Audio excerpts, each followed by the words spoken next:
Night descends over the metropolis, a sprawling expanse of steel and glass that refuses to sleep. Thousands of glowing screens flicker against the encroaching dark, casting a restless, rhythmic light over the streets below. From the ground, it looks like a living organism. From above, it is a vast, interconnected circuit board. High overhead, satellites drift through the absolute silence of space, their orbits marking the reach of a global network. Deep beneath the concrete, in climate-controlled server farms, machines hum in a constant, low-frequency vibration. Here, artificial intelligence processes millions of transactions every microsecond, a silent tide of data flowing through fiber-optic cables. Across the globe, humanity is woven into this singular, invisible grid, tied together by the invisible threads of commerce and information.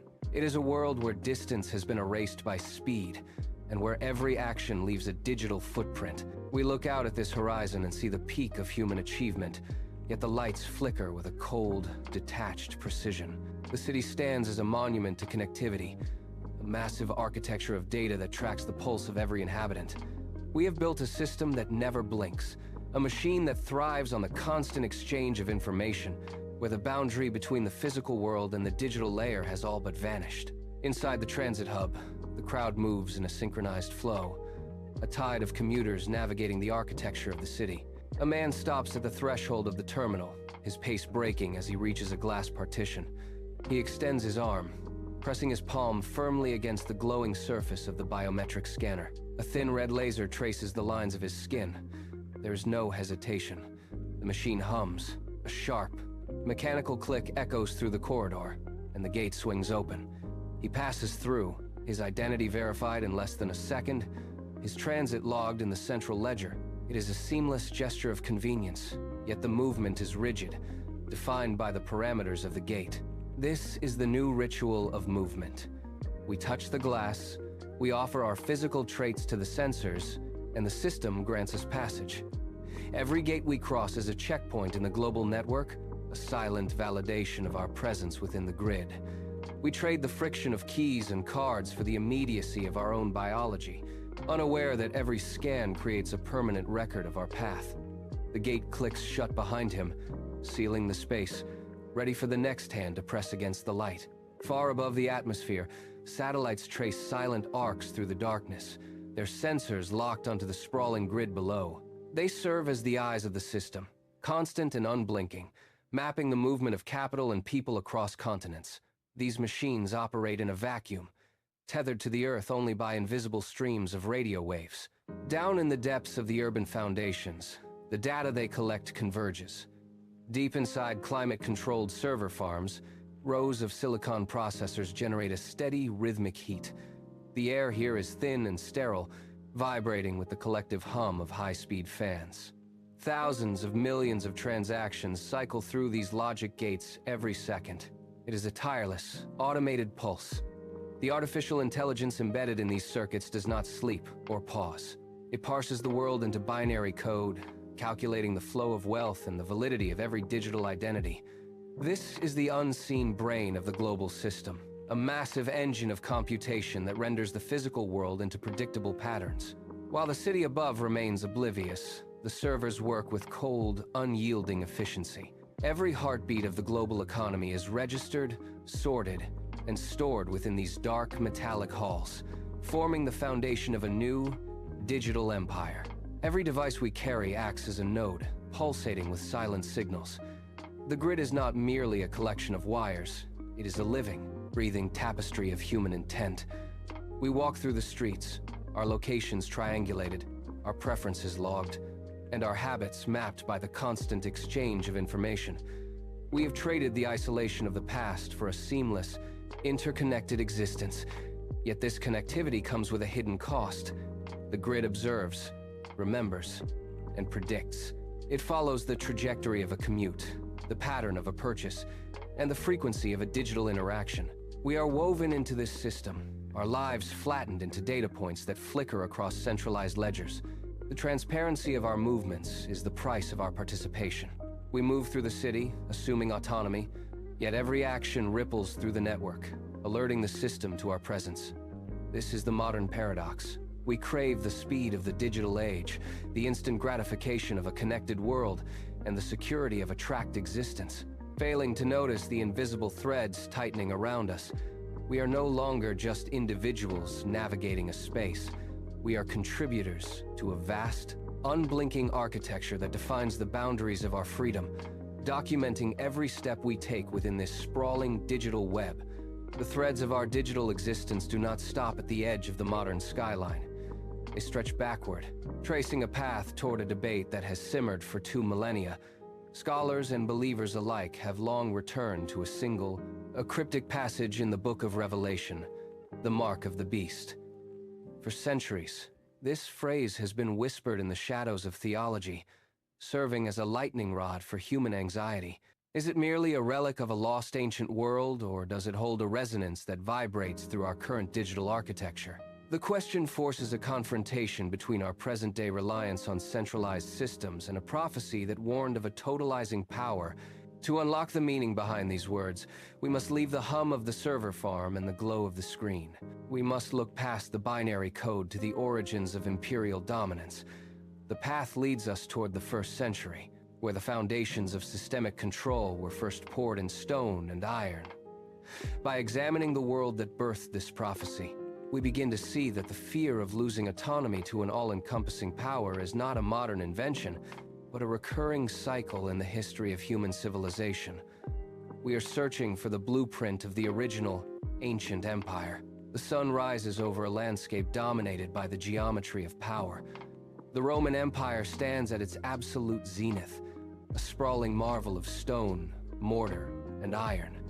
Across the Mediterranean, the architecture of control is visible in the straight lines of highways that slice through forests and mountains alike. These roads are not merely paths. They are the arteries of an immense, centralized organism, designed to move resources and legions with relentless efficiency. Thousands of miles of paved track bridge the gap between distant provinces, binding the world into a single taxable entity. In the center of every city, the Forum serves as the beating heart of this machine. Aqueducts carry water across miles of wilderness to nourish the growing urban centers, while massive stone walls define the edges of the known world.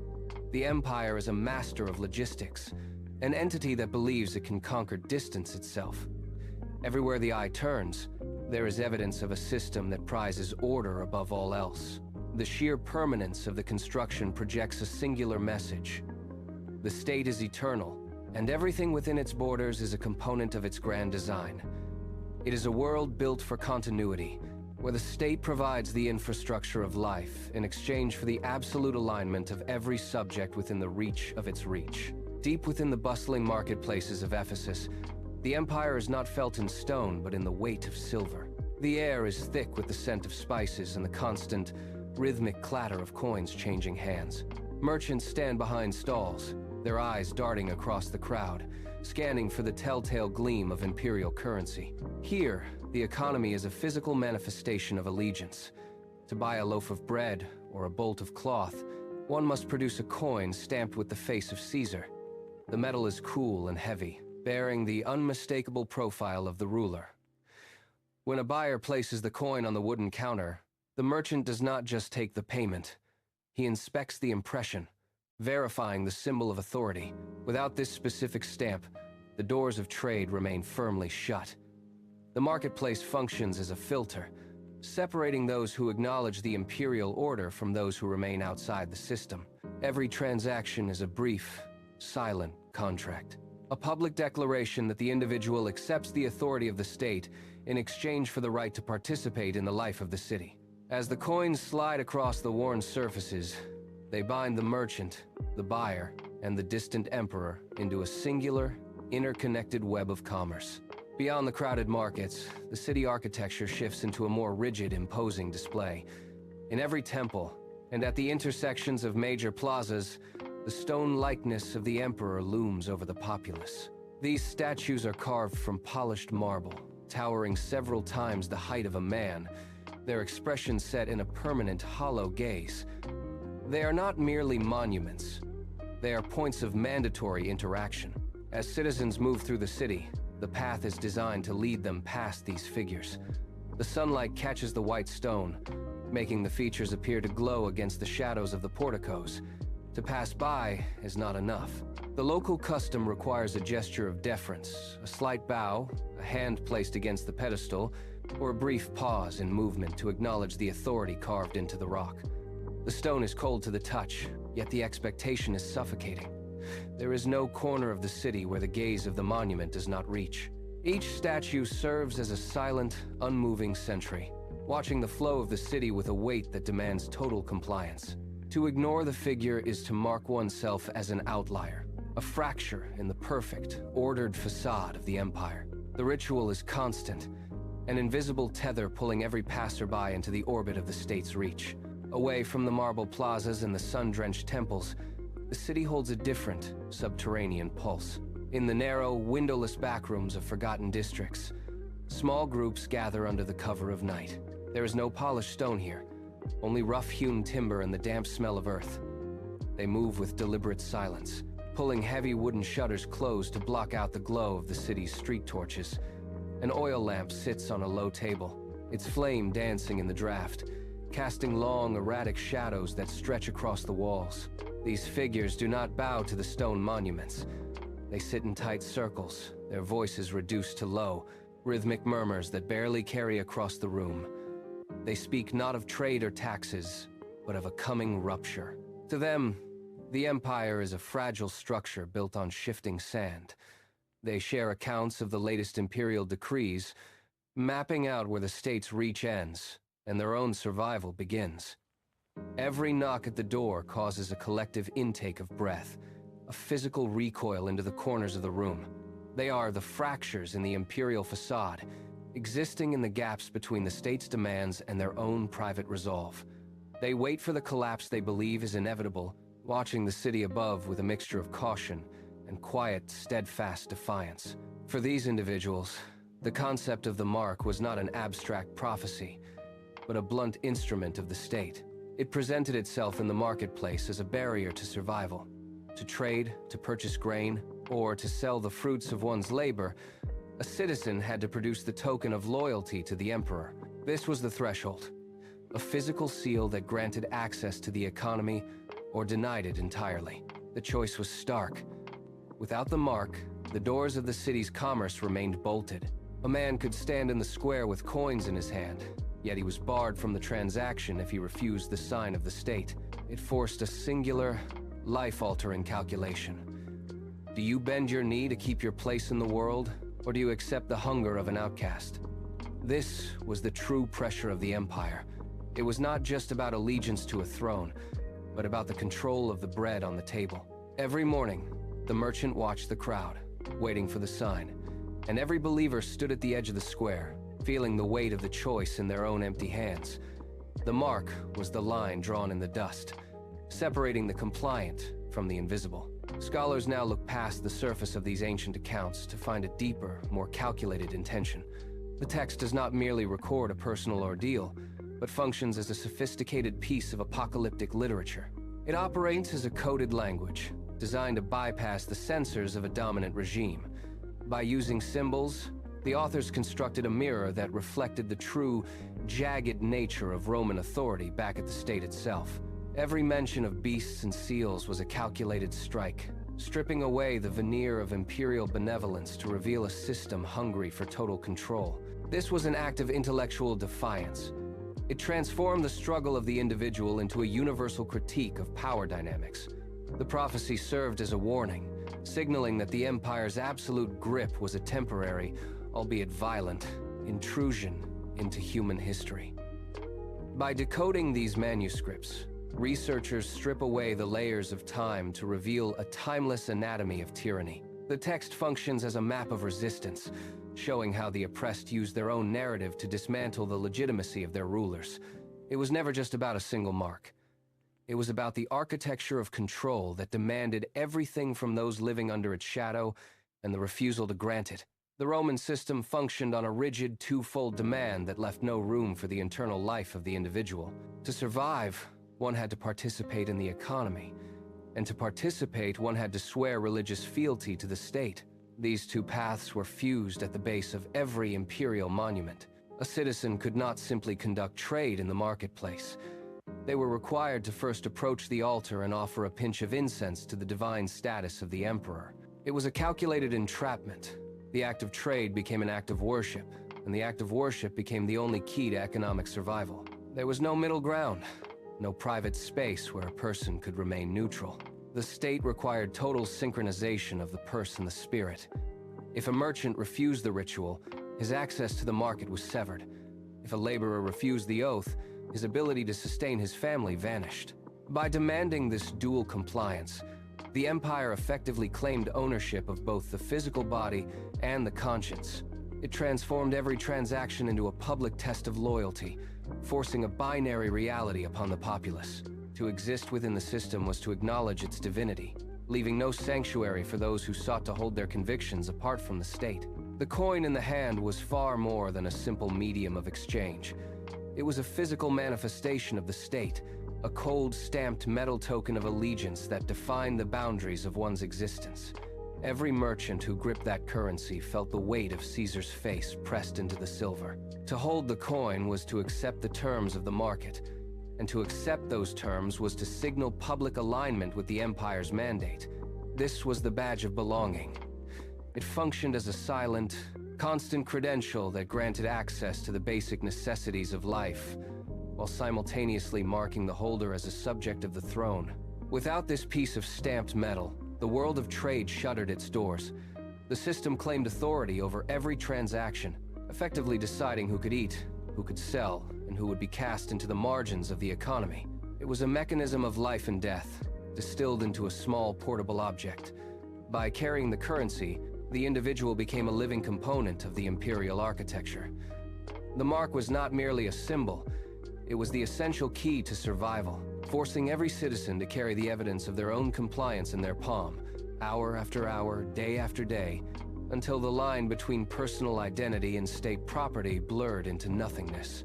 Walk through the Roman Forum today and the silence is the first thing that commands attention. Where the air once vibrated with the shouts of merchants and the rhythmic cadence of imperial decrees, only the wind now moves between the columns. Massive blocks of marble, once carved to celebrate the glory of the state, lie fractured in the weeds. A mosaic floor, polished smooth by the feet of thousands, is now cracked and partially reclaimed by stubborn roots.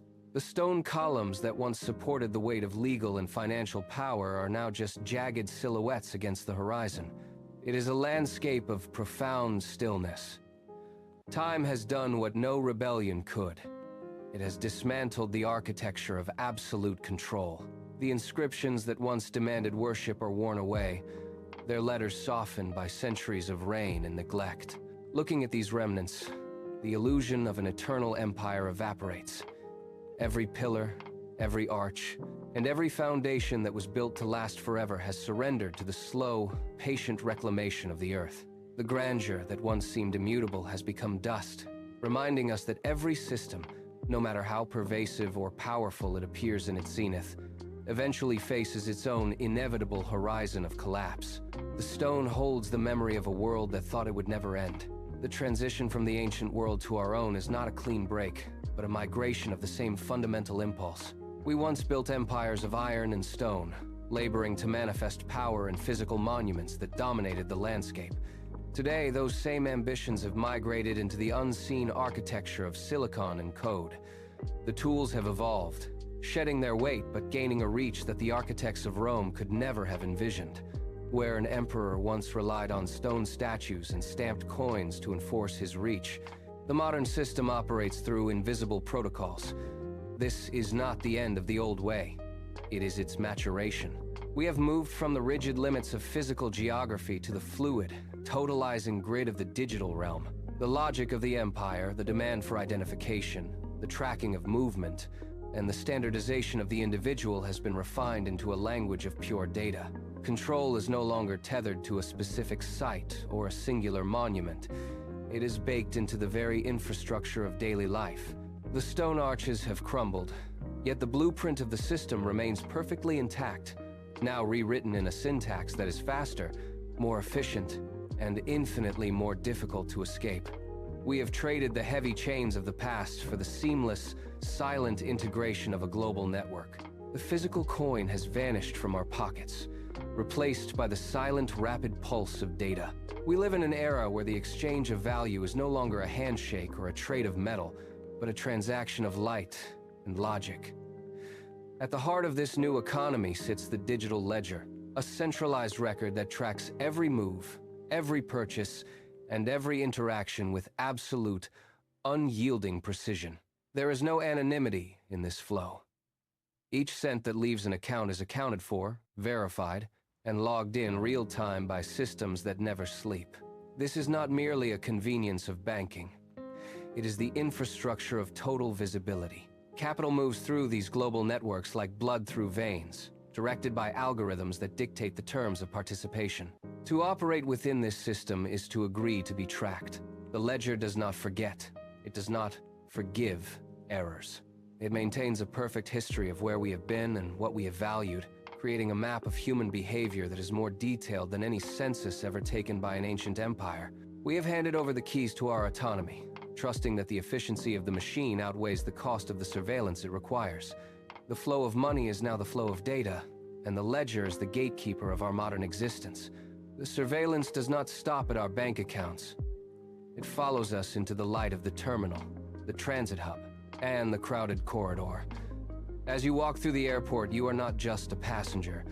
You are a data point waiting to be verified. High-resolution sensors sweep across the concourse, capturing the geometry of your eyes, the bridge of your nose, and the unique curve of your jawline. This is the new biometric reality. The software strips away the anonymity of the crowd, converting your physical presence into a singular, searchable signature. There is no moment of pause.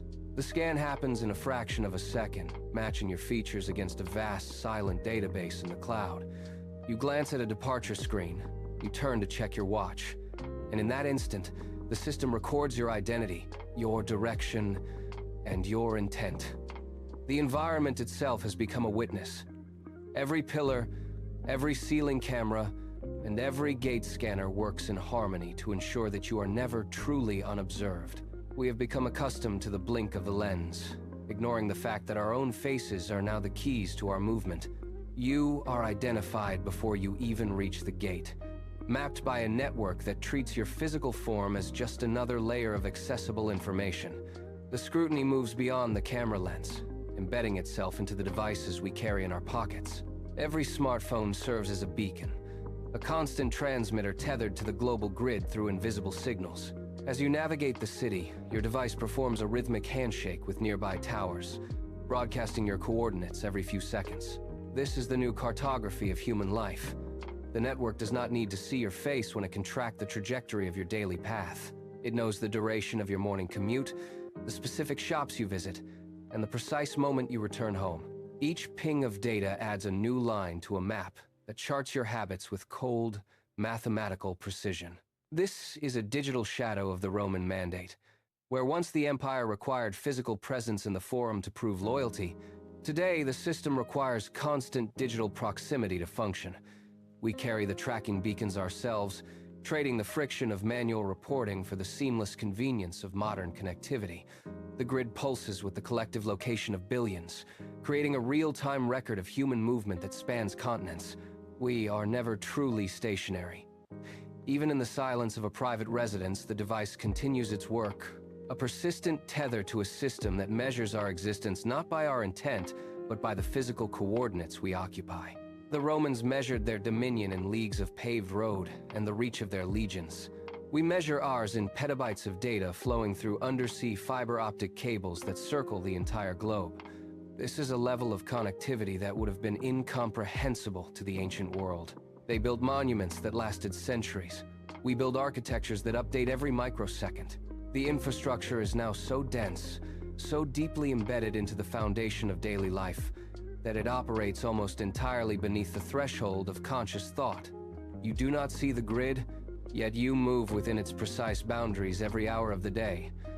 It is an architecture of total visibility. Every transaction, every login, and every location update is funneled into centralized ledgers that never sleep and never forget.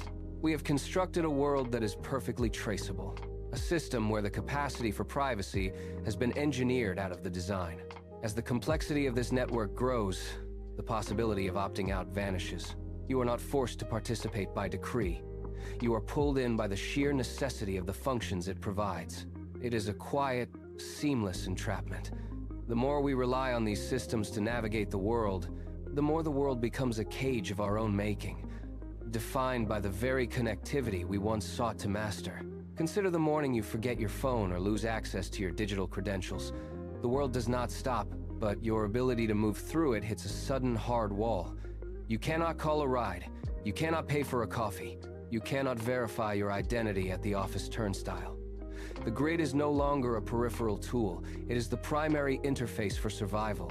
Every service from power distribution to food delivery relies on an unbroken chain of authorization that begins in the cloud. If you disconnect, you become invisible to the system, and in turn, the system treats you as non-existent. There is no manual override for a modern life. We have paved over the analog path, replacing local autonomy with a global dependency that demands total integration. Try to function without the digital handshake, and you find that the doors simply do not open.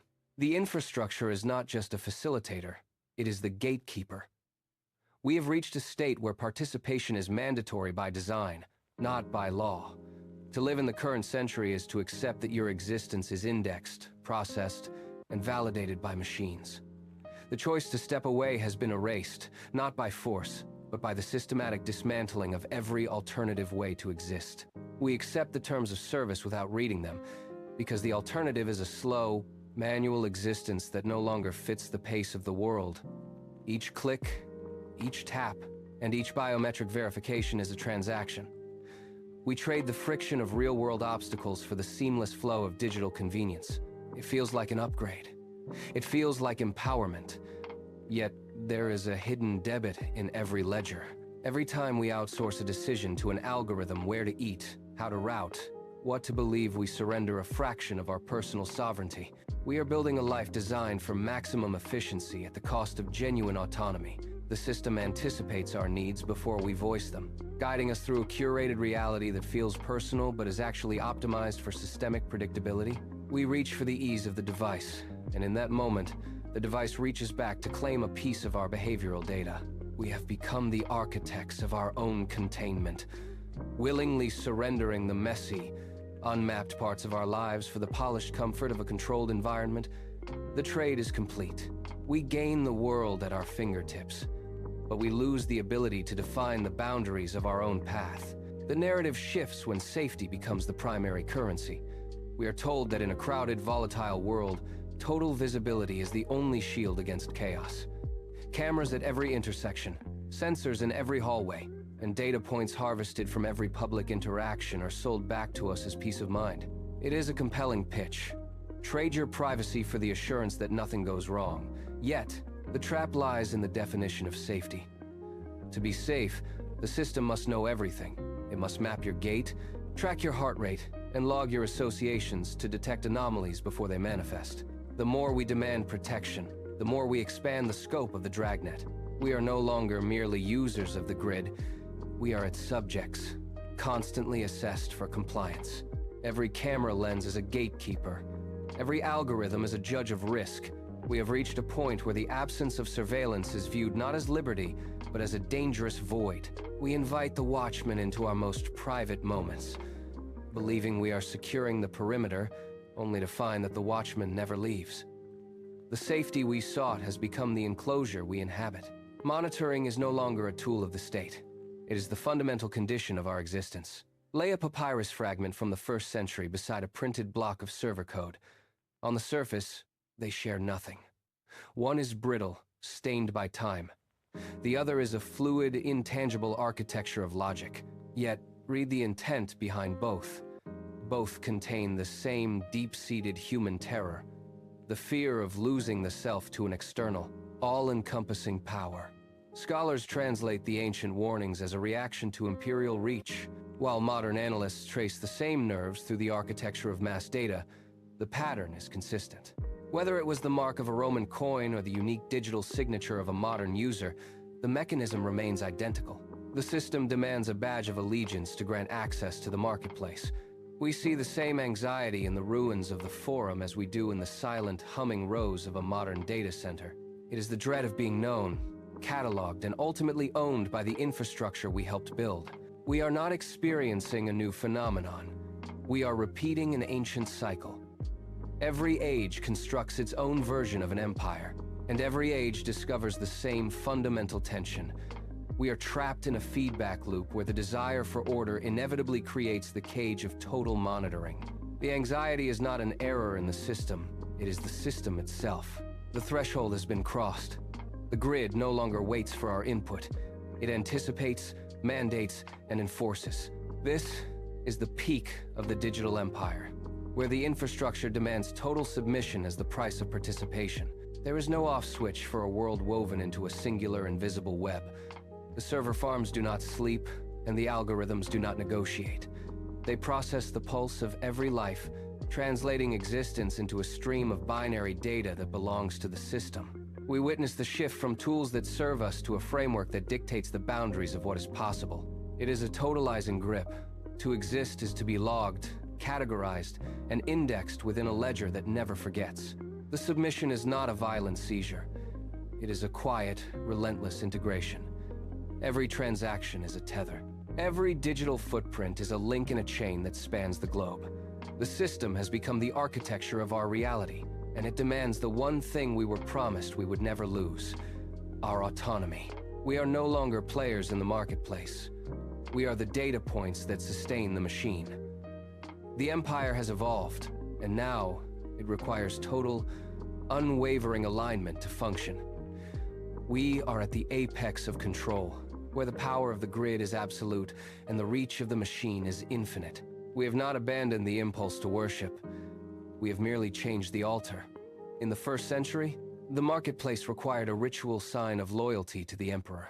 Today, that ritual has migrated into the silent, invisible flow of capital. Commerce is the new theology, and the digital infrastructure is its temple. We offer our data as the primary sacrifice, a constant stream of information that feeds the new gods of our age. These systems, our algorithms, our ledgers, our interconnected devices are not neutral tools. They are the architects of our daily reality, demanding the same total devotion that Rome once enforced through stone and iron. We look at a flickering screen and see convenience, yet the system sees a congregation. We trade our autonomy for the seamless experience of the network, unaware that the exchange is fundamentally a religious act. The modern empire does not require us to kneel before a statue. It requires us to plug into the grid. It rewards the compliant with access and punishes the disconnected with silence. We have built a machine that functions as a deity, a system that knows our habits, predicts our needs, and dictates the boundaries of our society. The ancient prophecy of the beast finds its echo in the logic of our own creation, a global, inescapable demand for total participation in a singular economic faith. The prophecy remains. It persists not as a relic of the past, but as a lens through which we view our own making. Every system we build, every ledger we sync, and every algorithm we deploy carries the ghost of that ancient anxiety, the fear of losing the self to the machine. We are the architects of our own containment. We have constructed a global environment that functions with the same absolute demand for allegiance as the Roman emperors of old. The mark of the beast is not a singular event. It is the persistent, low-level hum of a world that requires total participation to function. We face a mirror. Do we see a tool for human progress? Or do we see the foundations of a new, inescapable empire? The systems we trust are the very systems that define our limits. They track, they categorize, and they demand a constant stream of input. To disconnect is to cease functioning within the modern framework. We are caught in a cycle of our own creation, constantly negotiating the price of our freedom against the convenience of the grid. The question is no longer about the prophecy itself, but about the nature of the power we have invited into our homes, our pockets, and our lives. We have built the beast, and now we must decide if we still command it. The stone of the Roman Forum does not simply vanish. It erodes, layer by layer, until it merges with the dirt beneath. But the impulse that carved those monuments remains. As the ancient columns fall, they do not leave a void.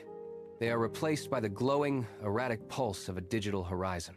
This is the cycle of empire. What was once built of marble and iron is now constructed of fiber optics and code.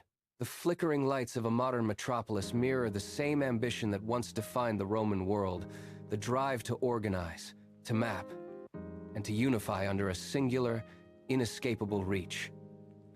We look at the ruins of history and see the end of a world, yet we stand in the middle of a new one, built upon the same fundamental desire for absolute control. The skyline hums with the static of millions of transactions, a silent, electric roar that echoes the marketplace of Ephesus. The medium of power has changed, but the architecture of dominion is consistent. Stone fades into light, and light fades into data. We are witness to the same process, the same relentless expansion of a system that claims the horizon as its own. The past is not a distant memory. It is the blueprint for the present, etched into the very infrastructure we call progress. We possess an insatiable urge to build. From the first stones set in the Roman earth to the complex server farms that power our present, we reach for the horizon. We stack brick upon brick and server upon server, driven by a singular, persistent need to create something that outlasts our own brief span. Yet, this ambition carries a paradox. We build to connect, to bridge the distance between us, and to weave our disparate lives into a single, functional whole. We trade the solitude of the wilderness for the efficiency of the grid. We invite the signal into our homes, our hands, and our workflows, seeking the security of a collective existence. But in this rush to link every point of human experience, we find ourselves caught. The architecture we designed to serve us also begins to define us. We are the builders, yet we have become the subjects of our own creation. We move through the world, leaving a trail of data that maps our habits, our preferences, and our very presence. We are a species defined by this tension, the immense power to construct a global legacy, and the encroaching reality of a system that monitors every facet of that construction. We are the architects and the inhabitants, forever balancing the desire for reach against the quiet, persistent cost of being known. Consider the gate that opens with a touch. Consider the screen that anticipates a request before it is voiced. These are not merely conveniences. They are the gears of a system that functions by predicting the human path. We accept the guidance of algorithms, the precision of biometric gates, and the comfort of a life mapped by digital footprints. But at what point does the stream become a cage? We ask what it means to be free, yet we operate within boundaries defined by code we did not write and infrastructure we cannot dismantle. True autonomy requires the capacity to exist outside the ledger, to move without being measured, and to act without being logged. If the system knows the route before the traveler takes the first step, where does the choice actually reside? We navigate a world of unprecedented reach, yet we leave a trail of data that anchors us to the very grid we use to explore. The question remains, hanging in the static between the signal and the machine. Can we truly claim liberty when our daily survival depends on the function of an invisible, all-encompassing architecture? This is the final calculus of our age. We are the masters of our tools, yet we are bound by the logic of their design, forever searching for the space where human will remains untouched by the sensor. Listen to the city. It does not sleep. Beneath the silence of the night, there is a low-frequency hum, the constant vibration of current flowing through wires, fiber, and silicon. It is the sound of the grid, a pulse that never stops. In this metropolitan expanse, millions of screens flicker in the dark, each one a node in the architecture we have built. The light hits the glass, reflects off the pavement, and vanishes into the atmosphere. We look for the edge of this system, but there is no edge. There is only the signal. We trade our privacy for the convenience of the gate, and our autonomy for the efficiency of the connection. The trade is complete. The system is live. It processes the movement of the masses, the exchange of capital, and the rhythm of our daily lives with absolute, cold precision. As the lights across the horizon begin to dim, the data continues to flow, unblinking and tireless. We are left with the machine, the hum, and the quiet realization that the infrastructure we created has become the environment we inhabit. The screen goes black. The hum remains. The choice between the connection and the cost is no longer a question. It is the foundation upon which the city stands.